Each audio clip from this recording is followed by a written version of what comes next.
the band got back together, and they went out on the road.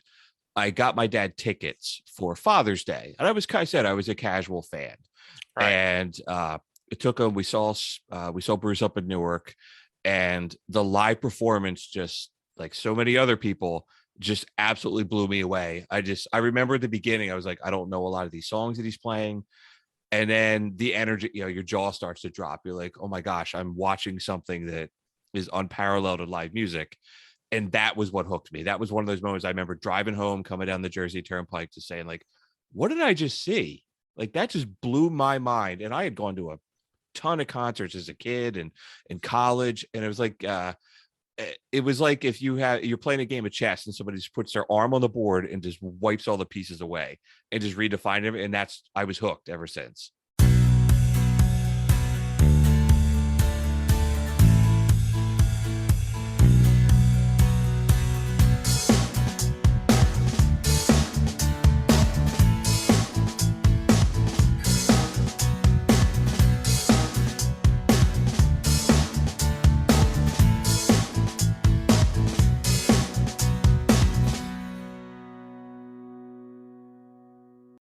Hello, everyone, and welcome to a new episode of Set Listing Bruce, your podcast all about Bruce Springsteen, his music, and mostly his fans. I am your host, Jesse Jackson.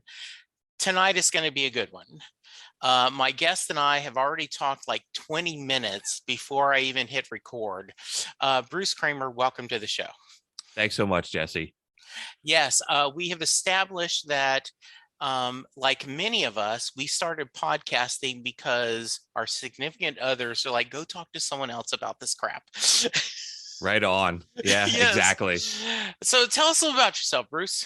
Yeah, man, I guess I'm about as Jersey as they come. I mean, my name's Bruce and I live in New Jersey. I grew up in southern New Jersey, kind of in the suburbs of Philadelphia, but now I live about 20 minutes from Freehold, where Bruce Springsteen was born. Yes. I'm married, 3 kids. My wife and I met at the Jersey Shore. We got married at the Jersey Shore, just the town just south of Asbury Park. I keep the lights on. I'm a marketing manager for a large company in the automotive industry. Okay. But when I'm not doing that, I managed a music store when I was in college, and that really introduced me to all sorts of cool stuff. My family is really into going to concerts, and I'm one of the hosts of a podcast called The Prisoners of Rock and Roll, which the title actually comes from Springsteen. He'll yell that sometimes at the end. That's a great name of a Into some of podcast. his shows. Yeah, it was pretty good. It kind of just had this epiphany one day. And it's kind of geared, I guess, a little bit more toward the hardcore music fan. Each episode, we talk for about 2 hours. We put a lot of research into it. We've done everything from like the history of the blues to all the great music that came out in 1991. And of course, we did a show on Springsteen. We talked about his beginning up into his superstardom with Born in the USA. So his ascension in the band and how did he get where he was. Okay. Well, I'm going to invite myself in to, if we want to do from the reunion tour forward, Yeah. I will invite myself to join you. I would love to have that discussion. And the reason why is about a year ago, might have been longer or less, like time all goes, especially during COVID. But I had a guy on and he said, I was at the reunion. I was at one of the reunion shows and I was in the pit. And I thought to myself, this is it. This is my ultimate Springsteen fandom moment. The band had broken up. They are back together. I have seen them play and I never thought I'd see them again. Maybe every few years they'll do a greatest hits tour and they'll be the oldies act. But, this is the ultimate as a Springsteen fan. The era's over. And he says, I would love to go back in a time machine and tell that guy, you've got another 25 years. Yeah, you've got The Rising, you have Magic, you have Springsteen on Broadway. You just, the amount of stuff he has left into the tank, you just would never believe. Yeah. So, yeah. Well, growing up, Bruce, was it a musical family? Did you guys listen to a lot of music? It was, man. My parents listened to a lot of soul music and 50s doo-wop, like Motown, the Ronettes, Darlene Love. I have some really fond memories of my parents just having the oldie station on the basement stereo on a Saturday night, and we weren't really doing anything else. We were just kind of hanging out, listening to music. And my dad was also into Springsteen, which is probably where I got into it. I always remember it was either Born in the USA was always on a cassette tape, or he had the live box set, and he Sure. would be playing that a lot. Hmm. It's good. So, you've said that you shared that you've listened to a couple episodes. So, my one of my questions is, like, when did you first discover Bruce, and what about him spoke to you? But yours is one of those where he's just always been in your life, I take it. He has been, but it was always like a casual fan. And then Okay. when the band got back together, and they went out on the road, I got my dad tickets for Father's Day. And I said, I was a casual fan. Right. And it took him, we saw Bruce up in Newark, and the live performance, just like so many other people, just absolutely blew me away. I remember at the beginning, I was like, I don't know a lot of these songs that he's playing. And then the energy, your jaw starts to drop. You're like, oh my gosh, I'm watching something that is unparalleled in live music.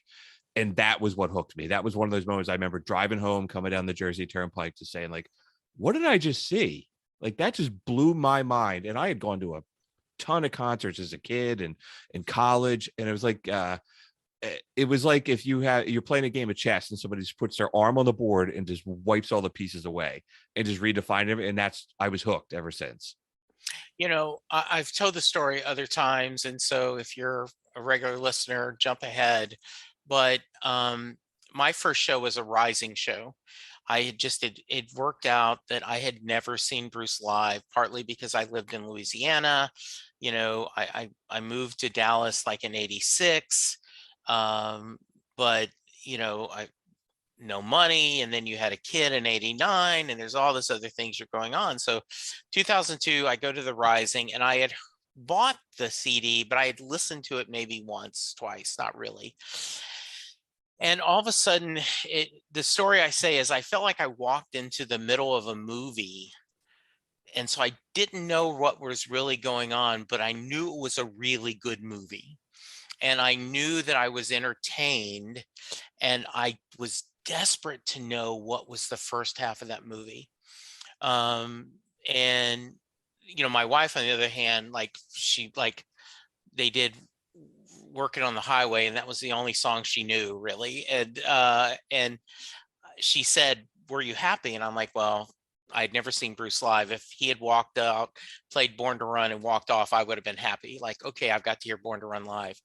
And ever since then, it's that the deeper and deeper you get in the catalog, the more it is. And I think that's two kinds of people who go to a show and go, "Boy, that was long."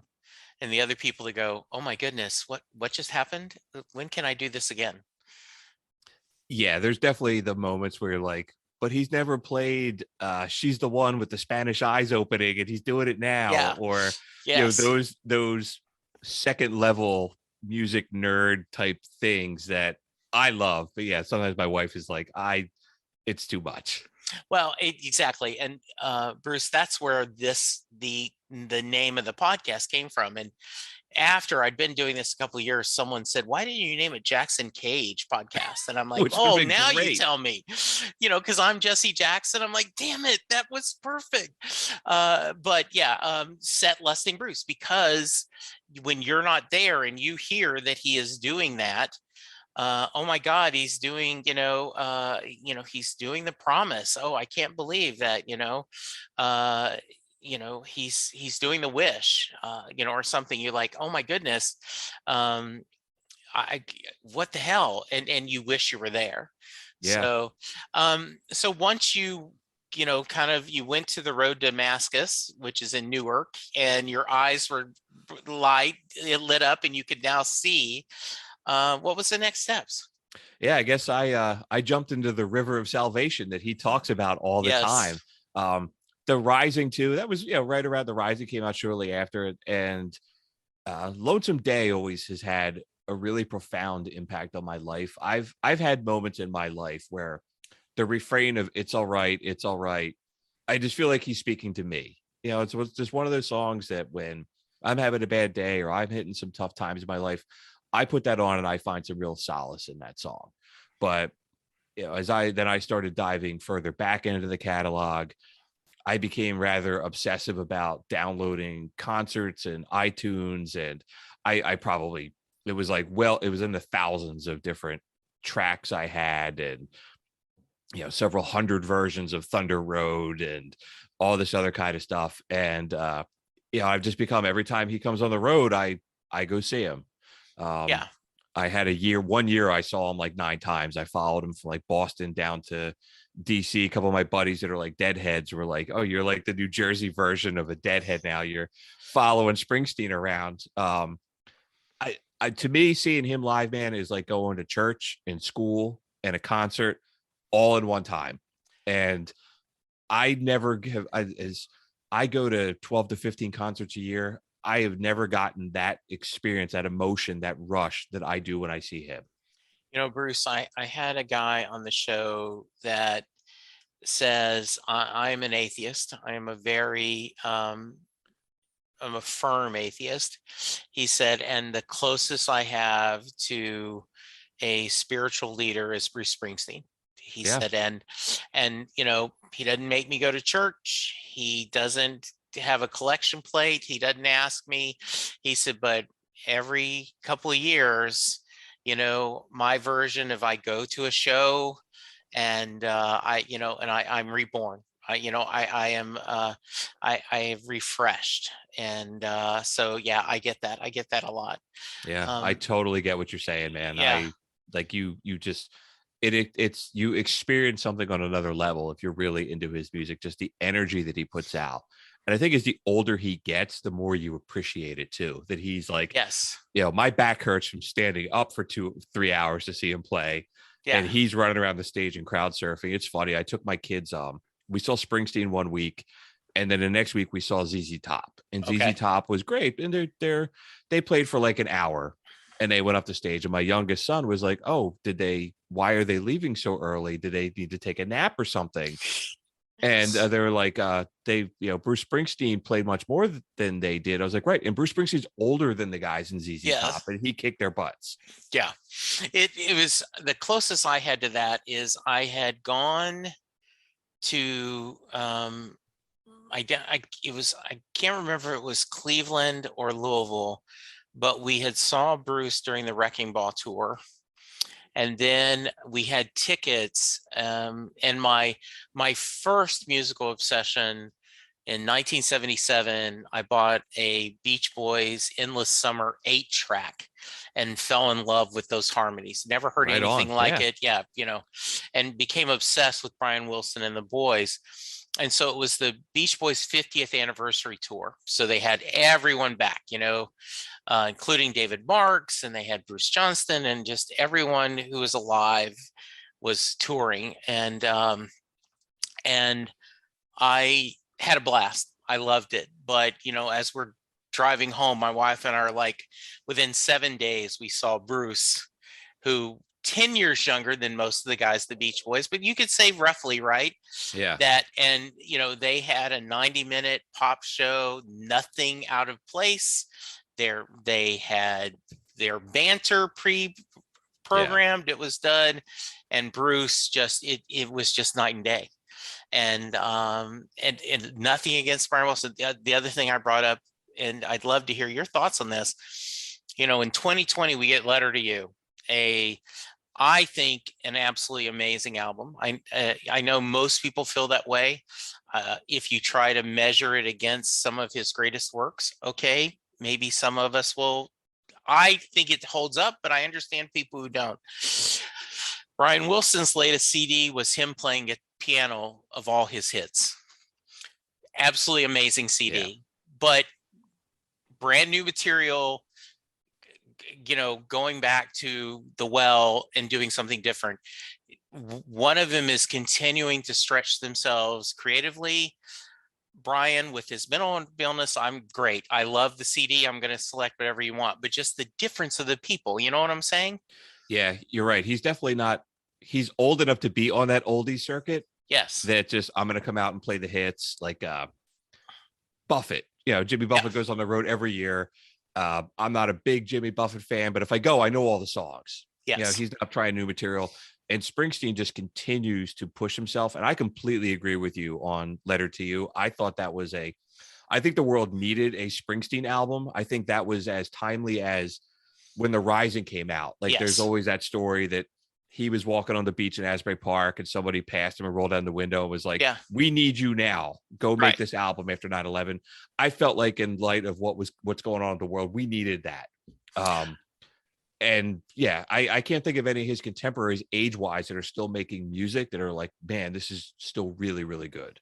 Yeah, like I had that. I during the fall of 2020, you know, I'd made the comment that because there was a rumor there may be a new album, and I'd said if I get a new album and a new president, then 2020 won't be the worst year ever. And it was amazing to see. And then it also was beautiful, all the press he did and how much he shared about himself and the music. Pretty phenomenal.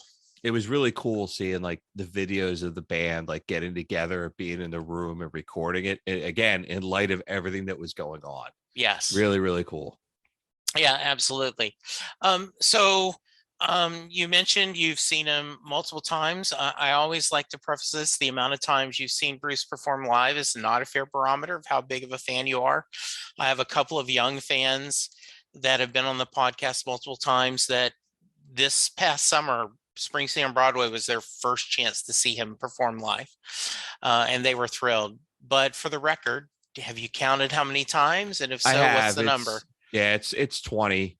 Okay. So I'm right. I think I'm right in that sweet spot around the the hardcore and the casual. But like you said, not everybody can go see them, and geography, economics, and everything. It truly does make a big difference.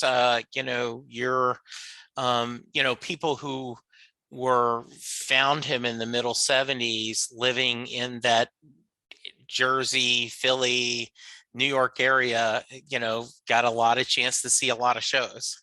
Yeah. I'm close enough that, I could go to New York. I can go to Newark. I can go to Philadelphia. I've seen him in Hershey. I saw him in Philadelphia and he's walked out and has started this, like, my people, like that's seeing him for me, that's a home game for me. Yes, it is. Yeah. I'm in his back. He drives home and sleeps in his own bed when I go see him. So, good. I've never seen him in Asbury Park as much as I go there and I hang out there. I've never run into him anywhere. Okay. I've missed him by like a night, like he'll show up at the Wonder Bar and play for 3 hours. My wife used to be a teacher in Asbury Park. And I was like, man, you're going to go out to happy hour one night and he's going to be sitting at the bar next to you. And I have friends that have had those experiences, but I never have. I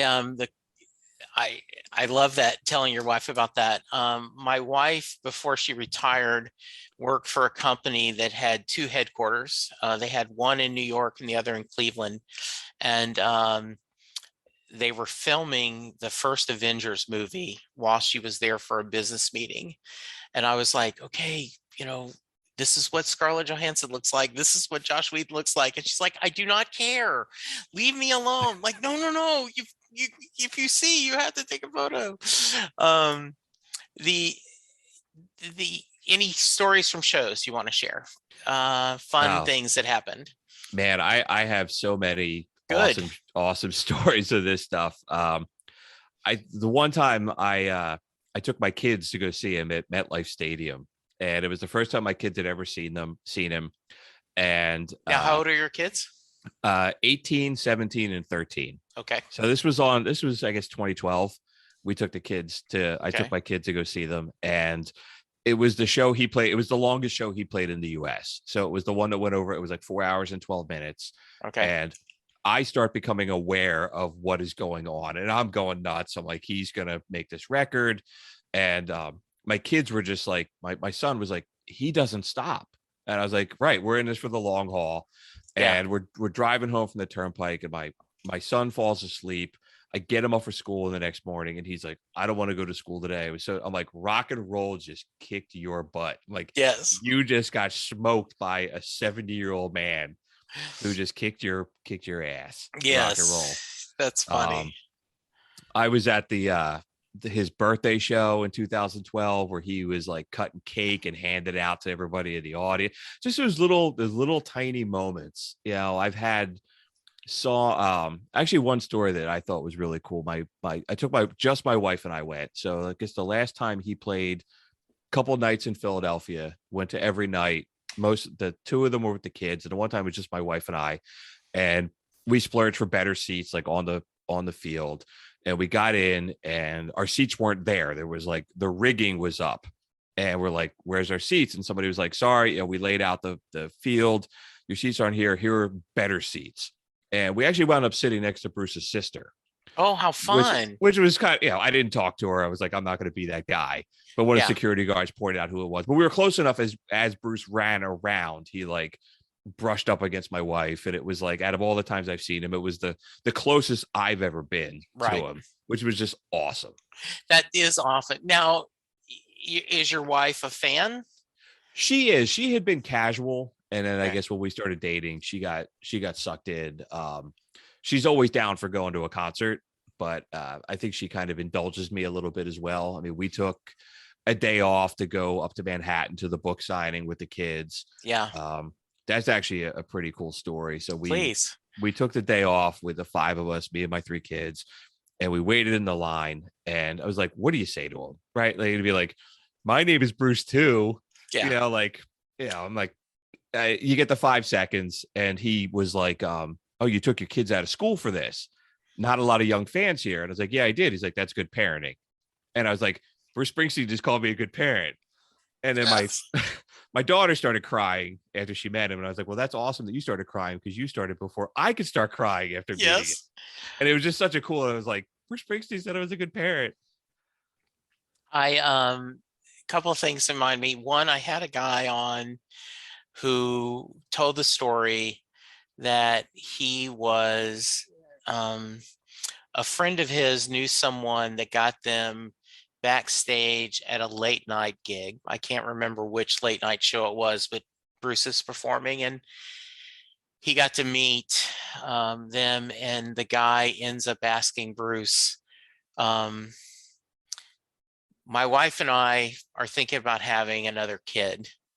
And, you know, what do you think? And he's like, what are you asking me for? And everything. But he did end up saying, he says, just the only thing I'm going to tell you is it's forever. That's my only thing is, if you're going to do it, remember, parenting's forever. And I thought it was a great story.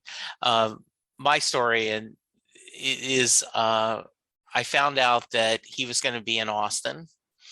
And, you know, this is the second round of book appearances. And so I had just started a new job. And let me make a note to edit this story out, because people have heard it way too many times. Okay. Book signing story. You haven't heard it though. So I'm like, okay, like, man, do I ask for this brand new job to have the day off to go see Bruce Springsteen, right? Like, they're going to look at me like I am fucking crazy. So I went online, like, well, the odds are I won't get a ticket. I got a ticket, right? Okay. So I'm like, okay, well, it's only $35. If I ended up not going, well, whatever. And when I started the new gig, turned out there were like 4 or 5 open recs for this tech support team I was managing. And so we weren't going out of town. So I reached out to everyone that had applied, and I said, hey, you don't have to do this, but if you're not going out of town for Thanksgiving, I will be in the office on Friday. We're closed, but we can interview. It's the Friday. Don't worry about dressing up. Just come in casual clothes. This is just, you know, and if you can't make it, no big deal. We'll schedule after Thanksgiving. So they ended up, I had like 6 or 7 people had nothing to do. They came in and interviewed. So I was telling my boss about this the next week, and he says, you worked on the Friday after Thanksgiving? That's a holiday. Oh yeah, but I really wanted to get these recs. And he said, well, if you need a day off later, then I'll give you one. Right on. I said, well, it just so happens. Right. And Funny you should say that. yeah. And so I told him the story and he said, "Oh, you have to go to Austin." Yes, no problem. I would have told you yes if you hadn't worked. So I'm getting up that morning driving and I'll tell you, Bruce, uh, I don't know if I'm sure you've seen The Godfather. Mm-hmm. Okay. At the very beginning of the movie where the guy's sitting out there saying over and over again what he's going to say to Vito Corleone, right? Yep. Yep. May it be a masculine child with the best. That was me all the way in the car. What am I going to say? Just practicing over and over and over again, knowing that I have 5 to 7 seconds. Yep. And all I said was, last year I spent 9 months being unemployed and I listened to Better Days and Land of Hope and Dreams every day to keep me inspired. And I just want to thank you for that. I don't think he heard it, but I've said many times, I needed to say it more than I needed him to hear it. And it was enough. And I got my picture. There's 2 pictures of us. One is us looking on, the other one I'm talking to, and all my friends, and I definitely will cut this out. They say it looks like I'm going, "Come on my face, Bruce. Come on my face, just right now. Just please." Hey, it happens to all of us. Exactly. Yes. So anyway, Bruce, if no matter what, you can know the fact that Bruce thought you were a good parent. Yeah. And I had to say, you got 5 seconds. I said, you've written the soundtrack that's been playing behind me for several parts of my life. And I'm sure I said nothing that a million other people have said to him, but it's such a cool opportunity to meet somebody that you're into that much, to get that moment to meet a musician that means that much to you. And what I thought was amazing is someone wrote an article about that he was a perfect author from a publishing perspective. He, I guess, argued with his editor very little. The story, right? He shows up and says, "Hey, you guys published this children's book that that was Outlaw Pete. Like, do you guys want this?" What? And then, and he did so much publicity. I mean, going around, doing interviews and, had all those signed copies that I guess went to him. I just can imagine that, right? This box of that one page where he just signs, put him back in there, mail it back, and then they print it together. So it was great. I have 5 copies of it on a shelf I'm looking at right now. So yes. Like we made sure, me and everybody in the family, we all had to get a copy to go to the book signing, and it was very cool. Oh, that's very cool. I have, I had bought the original book. Then I had the signed book. Then I had to buy the paperback. And then I bought the audio because I wanted to hear him in his own voice. Sure. Yeah, so it was good. I've heard that I really need to do is listen to little Steven read his book. I have not done that yet. I read the book, but they say little Steven doing it is pretty fun. Yeah, I haven't read his book yet, but it's on my to-do list of things to get around to. He's great, man. Do you listen to his Sirius channel? I do. It's great. It's like a history lesson in rock and roll at the same time. It's great. Well, yeah, and that's kind of what his autobiography is, a lot about that, and a lot about the stories and done. All right, let's get off Springsteen for a little bit. All right, so you and your buddies, it's COVID. You guys can't meet at the bar anymore. So you guys decide to do Prisoners of Rock and Roll podcast. You've told me the origins now, but then tell me kind of how do you guys decide the topics and what give me a little bit behind the scenes mechanism of that. I can't talk today. Yes. Yeah, sure. So a little inside baseball. So we do a show every 2 weeks because we just don't have the time to crank one out that much. But we've got a Google Doc of just different ideas. I guess the first episode we did was, does Motley Crue belong in the Rock and Roll Hall of Fame? They're dirt bags, but they had a lot of really good music, and it just kind of spiraled from there. And then it became we should talk about the Rat Pack. Let's just dive into them and tell their story. Really fascinating. Let's do the history of punk music. I think the next episode we're going to do the 3 of us don't really particularly like the band Rush, but we're going to sit down and try to objectively listen to an album from Rush and do an episode like, does Rush stink or don't they? Yeah, so we kind of go all over the place. I think it's also good that we spend every 2 weeks because we do we try to do a lot of research. We try to bring something to the table that, I always say, like, we're here to educate and entertain. I want you to have a laugh and I want you to learn something. We play some quick music clips. We talk through stuff. We do a thing every episode called the electric chair, since we're the prisoners of rock and roll, where we pick a Right. song that we think stinks and we kill it because we're like, this is terrible. I think we just killed Achy Breaky Heart by Billy Ray Cyrus at our last episode, because we did an episode on music that turns 30 years old in 2022. So we went back to our high school years of 1992 and talked about everything. And it's just a lot of fun, man. I feel like every episode I learn something.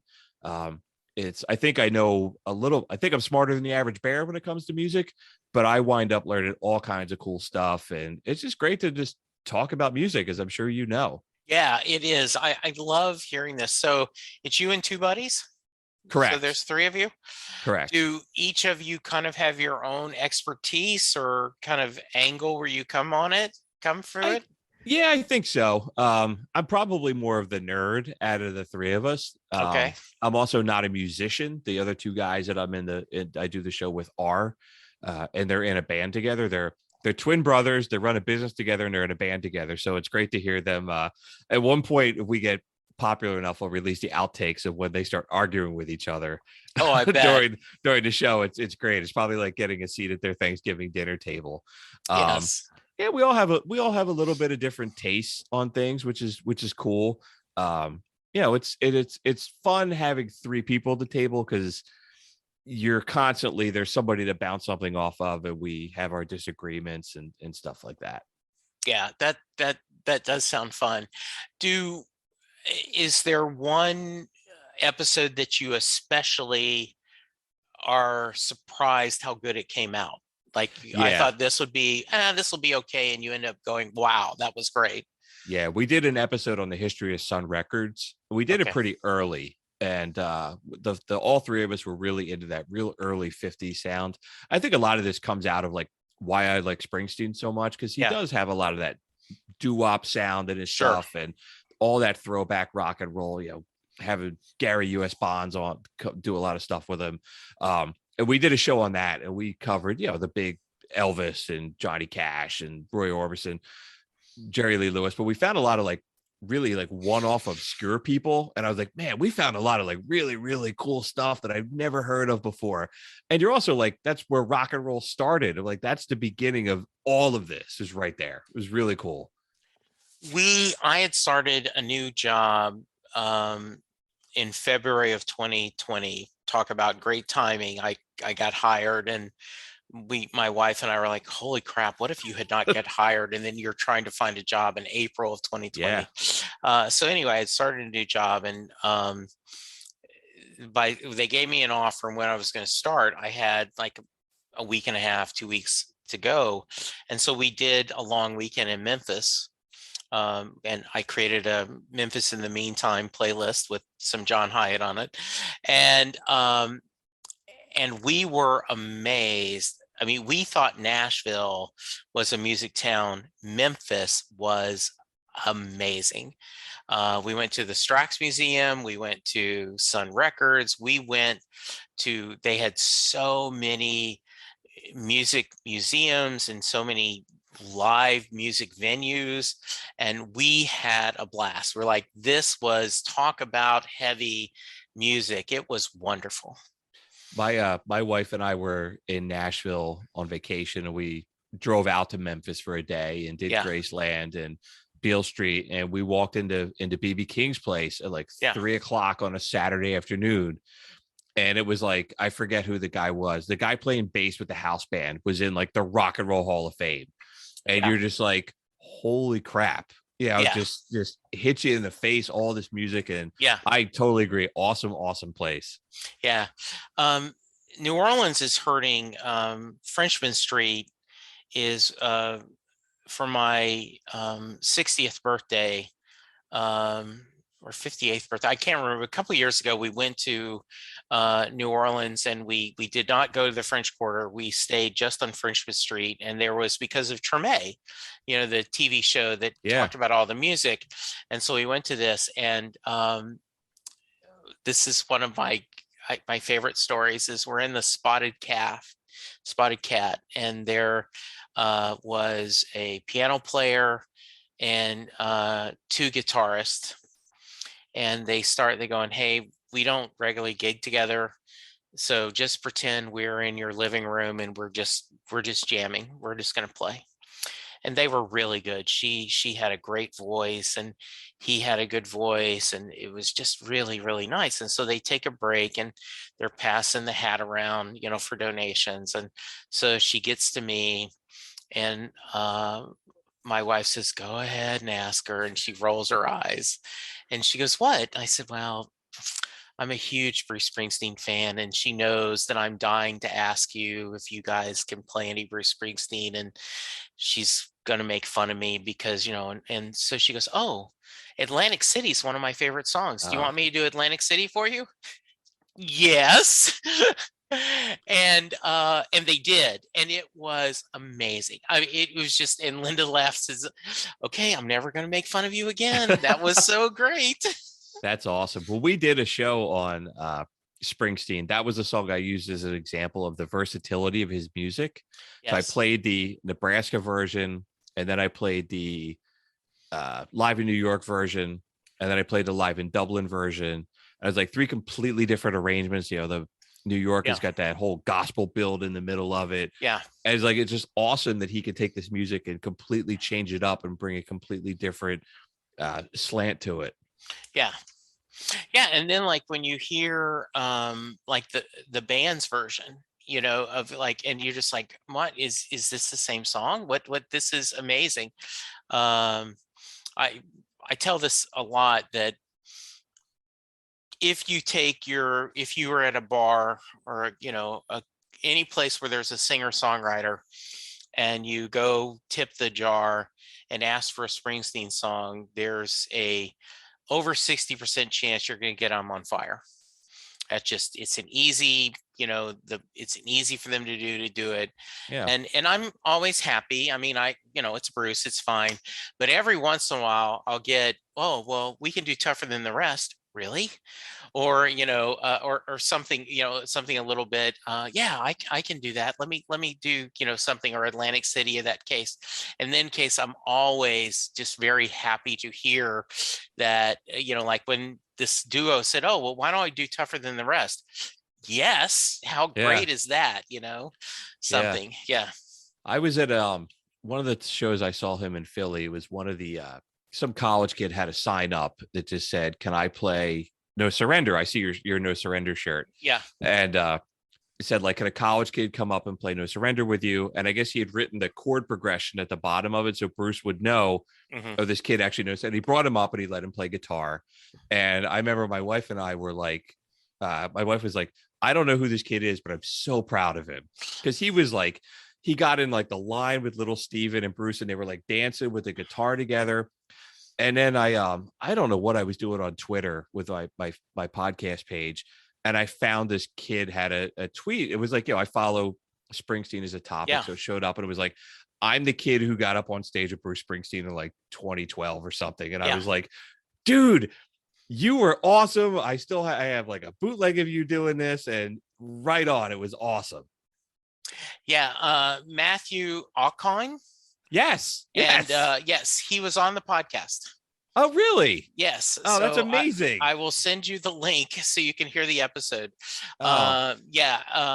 And just he tells the story on the podcast, and he's from, like, he was going to school in A&M at the time, and I talked about it. I said, when A&M student Matthew Alcon is asking about visiting Philadelphia, he's able to brag about more than just getting a great cheesesteak. He was great. That's so funny. That's great, man. I'm definitely going to listen to this tomorrow. Oh yeah. He was so good. The other one I had is, I don't know if you've ever watched in Houston, the two brothers got on with No Surrender, and they played with the band during, this was the High Hopes tour. I ended up getting them on the stage, and that was so much fun. And then what was even funner is my wife and I were going down to Austin to hear John Hyatt play, and they on Twitter said, "Oh, Jesse, we're going to the show too." And so we got to meet before the show and got to talk and take Very cool. pictures and visit together. We had never met in person, just been on the podcast. And so I was able to show my wife real quick, like we were in the hotel room, like, here, watch this video. And she's like, "Oh man, I remember that because she was at the show." I said, "So that's who we're going to meet before the show." So Very um, cool. there is a bond among Springsteen fandom. That's how this whole show works, is that I call out to people like yourself, like, "Hey, do you want to talk Bruce?" And 99% of the people I get are amazing storytellers and just good people. Yeah, I think we all have those moments where something cool happened or something was Yeah. touching. It's just a great experience. I guess you're a really big John Hyatt fan because you mentioned him a Yeah. couple times. Very Yeah. cool.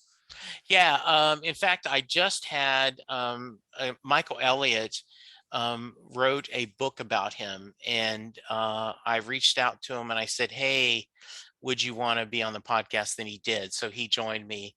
Turns out he's a huge Springsteen fan, so he's going to come Hmm. back and talk Bruce. But one of my wife's best friends, well, what of she was friends with a girl named Jennifer from like first grade. This is that small town in Louisiana where, you go to Catholic school, first through eighth grade, and then you go to the Catholic high school. So she had been friends of Jennifer since the first grade. And Jennifer started dating a guy named Rick. And Rick was a huge John Hyatt fan, just loved Hmm. Slugline and all this stuff. And so because of him, we got to know it. And so we just kind of ended up being great Hyatt fans. And so that's someone that I, when I talk about underappreciated musicians, he is someone who comes up Yeah, that is known more as a songwriter, but puts on a good show. Nothing Bruce wise, of course, no one does. sure. That, yeah. I was actually, the Eagles were here in Dallas for the Hotel California anniversary tour, and Vince Gill was filling in for Glenn Fry, and the show ended up lasting 3 hours, but they had two, kind of breaks in the middle of it, but it was still a pretty decent show considering to nothing against James Taylor, but like when we went to a Bruce show and then we went and saw James Taylor, and I love James Taylor, but I was like, I'm not saying he's mailing it in, Linda, but 90 minutes, he's in and out. Sweet baby James, here we go. Yeah. You know. I saw Leonard Cohen on his last tour, and he Ooh. was in his 80s, and he played for 3 hours. Oh And wow. he was in a three-piece suit, and he had a hat on, and he was like kind of skipping around the stage. And I was like, Oh wow. man, this is really, really cool. Good. Oh yeah, that's uh that would have been a cool show to go to. I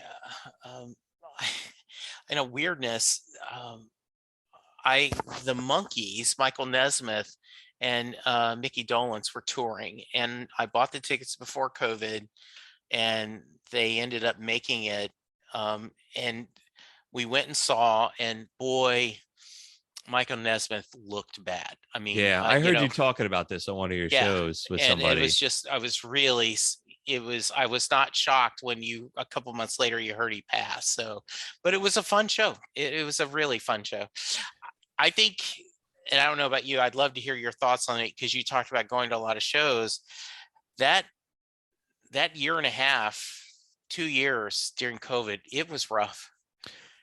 We talk about this on our show all the time. Like, if there's somebody who's coming around, and if you're on the fence about seeing them, just go, because you never know. Like, it might be your last shot. You could Yes. have COVID, they could pass away. Like, all right, chances are pretty good Springsteen's not going to come around in 2022.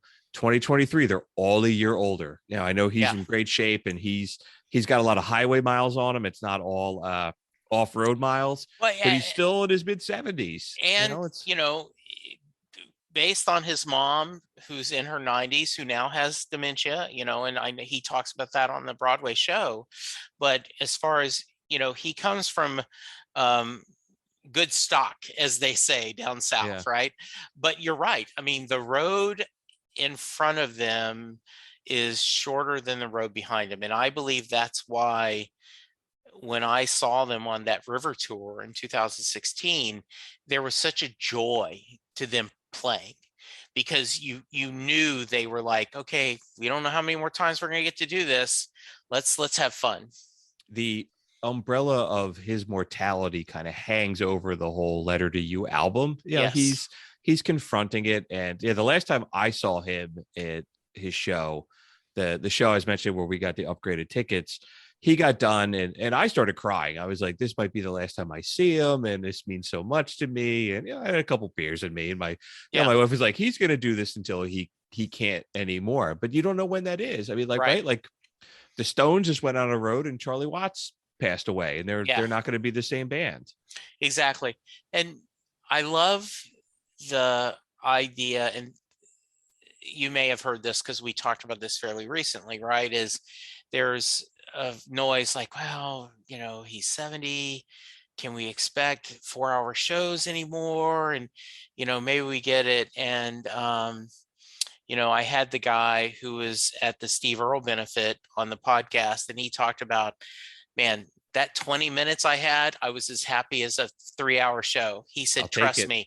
Right. He says it isn't, it's the energy and the passion he's showing. And so it, as Dale said, I don't think it's in their DNA to do a 90-minute show. He said, but if we get a 2.5 hour show, we're not going to complain. Yeah, and it's, Yeah. I mean, he has such a young spirit with some of the artists, even that he collaborates with. Yes. Like bringing Tom Morello out on the Yeah. tour, or the stuff he does with the Dropkick Murphys, or all Yeah. these other acts, these guys that are 30 years younger than him. Right. And I thought it was interesting. I'm drawing a blank with the Saturday Night Live guest that he had done the song with just a couple weeks ago. There was the guy on Saturday Night Live, and Hmm. my audience is yelling at me now. So let me look this up. So, yeah, musical guest. They're from Jersey, and Bleachers, right? The Bleachers. Okay. And he had done a song with them, and they talked about that when they watched him perform on Saturday Night Live, the lead singer, they're like, he's a Bruce Springsteen wannabe. And it's like, no, he's a kid growing up in Jersey that, became a musician. Of course he's going to be Yeah, influenced by him. it's Yeah. funny. I saw the Dropkick Murphys at the Stone Pony at their Okay. outdoor stage, and he had done some stuff with them. Yeah. And the murmur through the crowd was, if Bruce wasn't on the road, he lives 10 minutes away. It's Asbury Park. He's showing up. Yeah. And Ken Casey from the Dropkick Murphys gets up and he's like, ladies and gentlemen, I have a very, very special announcement. Mr. Bruce Springsteen. And I go crazy. He's like, will not be here. He's like, and I bet half of you bought tickets because you thought he was showing. Oh, He was going to that's funny. show up. And I was like jumping up and down. I was like, ah. That's awesome. I love that. And he just totally just teased everybody. It was awesome. Yeah. I had a coworker that a couple of summers ago, so this would have been a couple summers before COVID. So it might have been 18, 19, but he must have been 19, but he came to me and he said, Jesse, I got to tell you a story. I'm like, oh, what's going on? He says, we had tickets to go see Southside Johnny on the 4th of July, and we had spent all day, and we looked at each other, and my girlfriend and I are like, I'm kind of tired. Like, me too. And, as much as I love Southside, his voice is kind of going, would it be okay if we just stayed here? Yeah, let's just stay here. And he says, and Bruce came up and played with him. And I'm like, he's just like, why was I being lazy? We the one year, so Asbury Park has a huge music festival on the boardwalk on the beach. Yeah. And like 3 or 4 years ago, Social Distortion was headlining. And after Springsteen, Social Distortion is one of my favorite bands. Okay. And my wife was like, let's just go. Like, we don't have tickets. We'll just stand on the boardwalk and we'll listen to it. I'm like, nah, like I had just seen Social Distortion like 3 days earlier at the Stone Pony. I saw him in Philly a week before. I'm like, I'm good. And then, son of a bitch, Springsteen showed up and he played the entire set with Social Distortion. And they were doing Springsteen songs and Bruce was singing Social D songs. And I'm like, just again, if you're on the fence about something, just go, because you never know if it's your last chance you'll see something awesome. Absolutely. We kind of we've talked a while. I hope, are you still good on time? Yeah. Okay. All right. Favorite songs, albums, stories behind it that kind of mean a lot to you. Yeah. I love the Racing in the Street 78. I love that. I love that version off of The Promise. I love the video that comes with the Promise box set of him in the carousel at Asbury Park doing that. I took my wedding photos in front of that carousel, not because of Springsteen. My wife would kill me if I was like, can we go to all the Springsteen places to get photos? But I love that version of it. I'm not even sure what the difference, why I love that so much more than the version off of Darkness on the Edge of Town. I mentioned Lonesome Day. I love that song. For You, I love the version of that he does it. He did it the Odeon, the Hammerstein Odeon in London. It's just like really slow down and chill. Really love that version too. All right, very nice. Is there any songs you're chasing? Is there songs that you haven't heard him do live that you want to hear, excluding Western Stars and Letter to You? Because check. So, well, If I Was the Priest was around before that, so That's I'm gonna fair enough. Okay, I'm gonna dance. The judge will allow that. Yes, I agree. Yeah, I put If I Was the Priest or Ghost just because. Well, one, I loved If I Was the Priest. That's one of those, like, you could find those bootlegs of it floating around, like back in the Columbia audition kind of stuff. It's just a great song, and I love how he kind of pulled that forward and modernized it. And the energy on a song like Ghost, I'm like, man, that song is gonna rock when the whole band is going crazy. A couple of songs off that album are just gonna sound really, really good when he's live and running around the stage. So in my mind, I thought they should open with Burning Train, but then I heard Ghost and I'm like, oh, a Ghost on like Saturday Night Live. And I'm like, okay, maybe I'm wrong. Yeah, I agree. There's just so much wonderful. My new wish list is, okay, Bruce, you can't tour, but can you get the band together in the barn and you do a Western Stars type? Can you do Letter to You and maybe throw in a few, can you do a tight 2-hour set and let's just do it pay-per-view? I mean, WWE makes a lot of money off pay-per-view. Right. Let's go for it. Yeah. Like, I guess the summer of 2020, like the Dropkick Murphys did a show like live from Fenway Park. Yes. Like there was no one there. And then Bruce was on the Jumbotron, and right. I'm standing there, blocked out 2 inches from the TV. Like this is as close as I'm going to get this year to seeing him live. Yeah. My son watched that with me and thought that was the coolest thing that, he was good. By the way, you were talking earlier about your children talking about it. So my son went in 2016. So that would have made him about 25, 26. And he had never seen Bruce before. And he was playing in Oklahoma City. And Chris said, yeah, I'll go with you, Dad. And I think part of it was, to see Bruce, but mostly road trip with his dad, right? We'll go up there. We'll go, we'll get something good to eat. We'll drink afterwards. It'll be fun. And so he didn't want to know anything before. He said, nope, I don't want to do homework. I just want to go and experience it. And so we're coming back home. And the first thing was interesting is after the show, I said, do you want to go to a bar, get a drink or something? I just want to go to the hotel, Dad.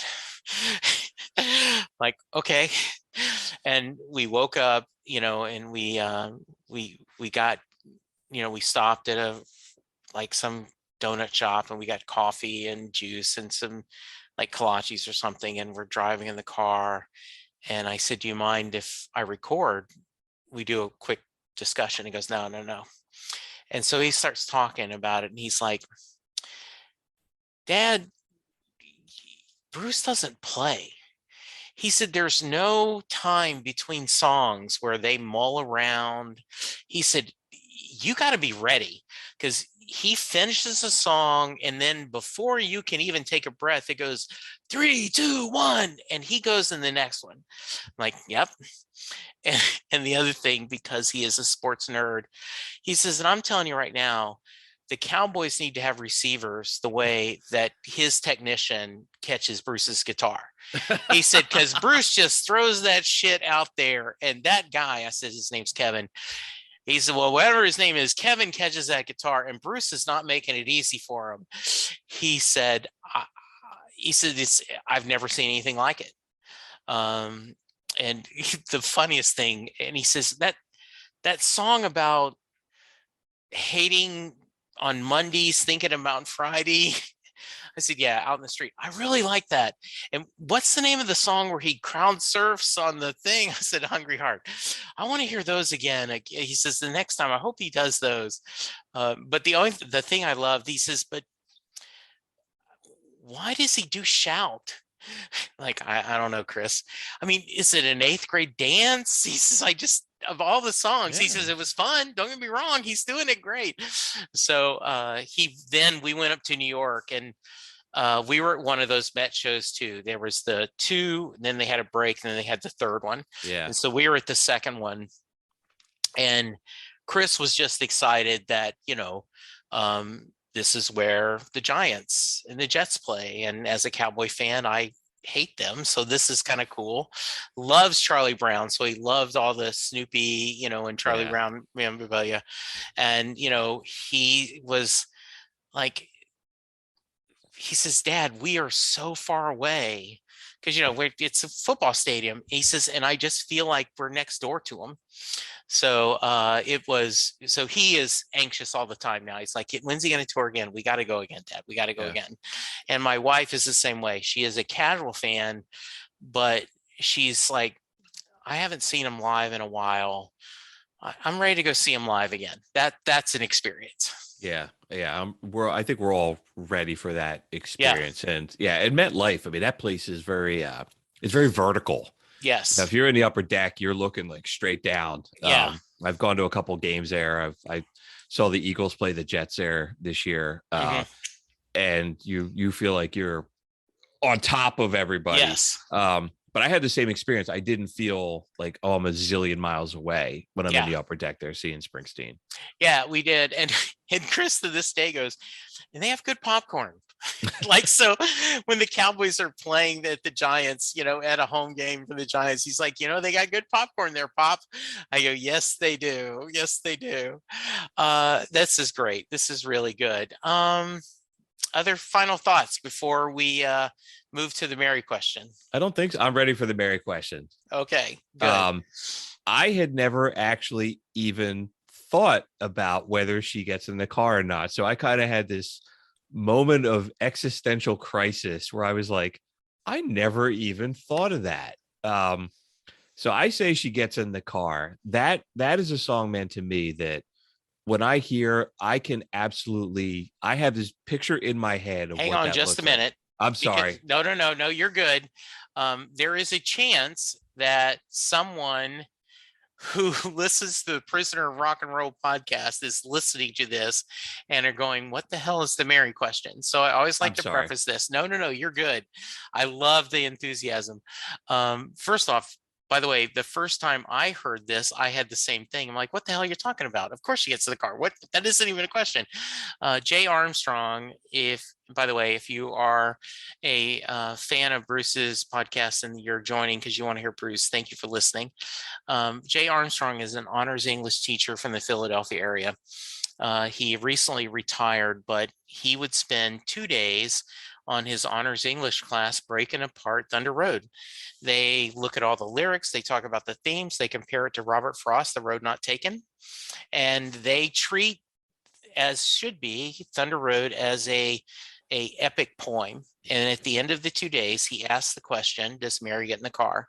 And as Bruce was saying, that's something that I've never thought about. And I end every podcast with that question. So Bruce, take it away. Yeah. So like I said, I had like a moment of like existential crisis when you asked me that. I was like, I had never even considered it. Should I have considered it? Am I just being, did I jump to conclusions with the song? Um, I think she gets in the car. That is a song to me that I've always said like he's the poet laureate of rock and roll in the storytelling. And that song is a great example because when I hear that, I have this vision of my head of what the screen door looks like. I have a vision in my head of what the dress looks like, where the guy is standing outside the car, like trying to convince, like I have the whole thing perfectly pictured in my head, like it's a move, like it's a movie. Um, and that in itself is probably one of the reasons that I am such a big Springsteen fan is that I can see that song in my head. But to me, yeah, they both get in the car and they are getting out of Jersey. They're saying, it's a town full of losers, and she's right there with him trying to get out. I love it. Great answer. I appreciate it. It is, I always like to share about 60% of my guests say yes, but 40% say no. Wow, it's really interesting. Yeah. Um, and some of the people, one of my most interesting answers was a guy said, absolutely. But on Racing in the Street, when she says she sits on her daddy's porch, he says that's the same porch she was dancing across in Thunder Road. And I went, okay, never connected that before. Got that. And then someone said that if you listen to Moonlight Motel, that's he says Mary got in the car, they drove all the way to California, they had a life together, and now then he's mourning Mary's death. Moonlight Motel is the tail end of Thunder Road. Yeah, I've heard people say that the river is the continuation of Right. that, and that they hook up and things don't go that great. They get married and Yeah. but I kind of don't want to know what happens to them. I want to leave it to my imagination. Well, one of the things, and I'm still hoping, Brian Koppelman, who is the co-creator of Billions, does a podcast, and he had asked for questions. And so I had emailed and I said, to his daughter, I said, hey, would you ask your dad, does Mary get in the car at the end of Thunder Road? And she asked him the question. And he said, I've never thought about that. That's a great question. And he says, the reality is, I don't want to know. The beauty of the song is, I don't know. Fair And enough. if I knew the answer, it would make the song not as powerful. And I said, okay, I'll live with that. That's a great answer. Yeah, So that's fair good. enough. That's the Yeah, glory of like literature or music or it anything else, is. right? It's up to you to interpret. Yeah. And that's why I cannot wait to hear y'all's American Pie breakdown of, because I'm sure there's so much in there that can be there is no quote unquote right answer. There are different theories, and we can be almost sure this is what this is about, but we don't know for sure.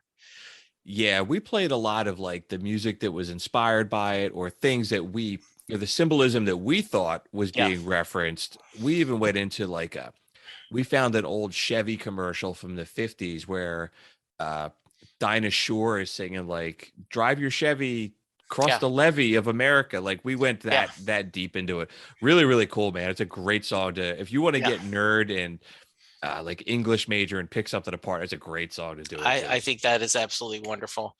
Um, Bruce, I knew I would have a blast. Thank you. This is This has been a great. lot of fun, man. I really I appreciate it. You are welcome anytime. Thank you. Just if you come up with another topic you want to visit with, I would love to have you on. One of the things I do, and I do songs of your life episodes, where there's 11 questions. Song you hate, song you think is overrated, song that made you fall in love with music, and they all have to be Bruce Springsteen songs, and you can't use any of them more than once. So I'll send you those questions, and if you feel like joining me sometime, that'd be fun to do. I'd love to. We actually just started a segment on our show called Visiting Hours, where we have Yeah. somebody come in and talk about their podcast Okay. and maybe some concert memories. And we'd love to hook up and have Oh you yeah, I would love to do join that. us for a couple of minutes too. That'd be great. Yeah, I absolutely would love that. And like I Awesome. said, if you guys want to go do a Springsteen part two, I'd love to be a guest host and talk All about right. it. That'd be Yeah, great. man. It's on our list. This has Uh, been a blast, Jesse. I Oh really yeah, appreciate thank it. you. So if someone wants to reach you, what's the best way? Yeah. So our podcast is on, we're prisonersofrockandroll.com. We're on Facebook. We're on Twitter. We love talking to people on social media. We normally read the comments on the show. So yeah, you can reach out to us that way. Go to iTunes, rate and review. I will tell you, there nothing makes me happier when I see someone put a new comment about how much they enjoy the podcast. So I know it's the same thing for you. That's just it. It means the world to us. Bruce, thank you. This was great. Listeners, go get vaccinated. Go get boosted. Let's all be good to each other because that's the only way we're going to get through this. Thank you, Bruce. Thank you, listeners, and we'll talk to you soon. Goodbye. I want and need your feedback. You can reach me multiple ways to tell me what you like or don't like about the show. You can reach out to give me guest suggestions or maybe to join me on the podcast yourself. We're on Twitter at SetListingBruce or at Jesse Jackson DFW. I have an Instagram, SetListingBruce or Jesse Jackson DFW. Our Facebook page, facebook.com/setlistingbruce. Go to patreon.com/setlistingbruce to find out how you can support the show. And we have several tiers of support. Please go to your favorite podcast player and hit subscribe. And tell a friend about the podcast because that is the way we're going to grow. If you're not tired of hearing me speak, you can hear me on Next Stop Everywhere, the Doctor Who podcast, where Charles Skaggs and I talk all things Doctor Who. The How Many podcast, where me and my friends Gary, Scott, Bob, and Jr. talk pop culture. And finally, my newest podcast, The Last Best Hope for Conversation, a Babylon 5 podcast, where Karen, Lou, and I are going through the TV show Babylon 5 one episode at a time. I am always looking for guests, so please reach out to me, setlustingbruce@gmail.com.